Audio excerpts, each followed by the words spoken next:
Negara Indonesia merupakan negara kepulauan terbesar di dunia dengan 1.340 suku bangsa dan 17.000 pulau tersebar luas dari Sabang sampai Merauke.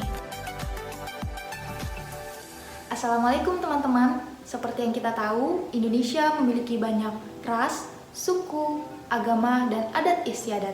Oleh sebab itu, Indonesia selalu menggembor-gemborkan kata toleransi. Namun, sekarang ini banyak orang yang telah salah kaprah memaknai toleransi dalam beragama. Lantas, bagaimana sih toleransi dalam beragama yang sesungguhnya? Mari kita simak video berikut ini.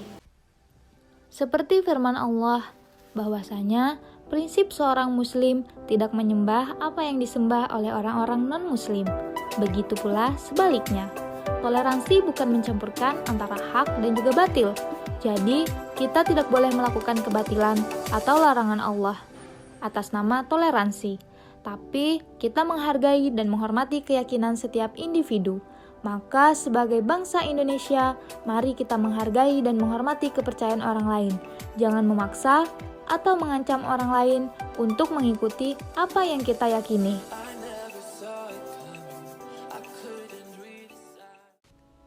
Simak cerita toleransi ala Rasulullah SAW.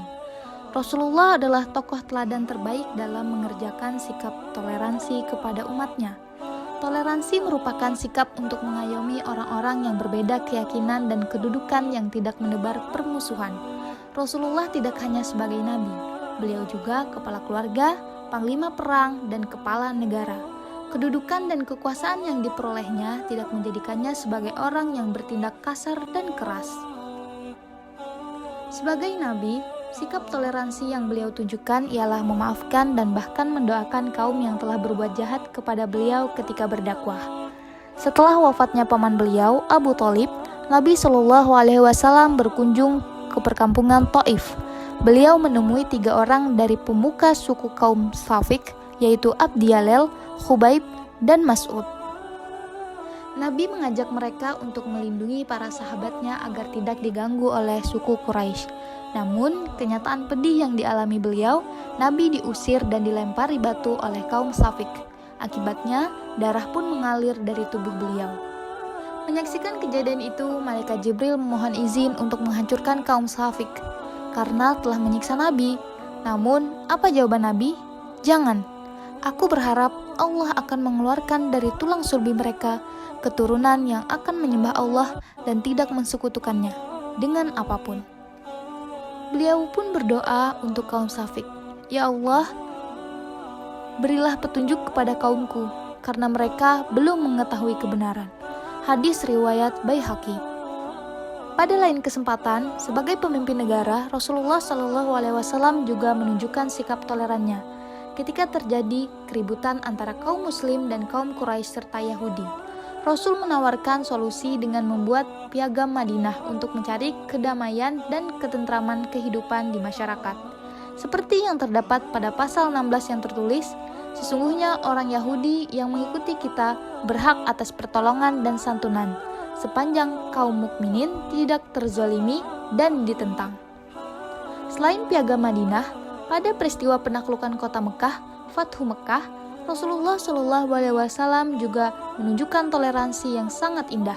Penduduk Mekah yang selama ini mengusir Rasulullah ketakutan ketika umat Islam berhasil menaklukkan kota Mekah. Sebab sebelum penaklukan itu, umat Islam sering ditindas oleh kaum kafir Quraisy Mekah. Tak jarang mereka juga menghalang-halangi dakwah Rasul, bahkan hingga bermaksud membunuhnya. Namun, setelah penaklukan kota Mekah itu, Rasul memaafkan sikap mereka, tidak ada balas dendam.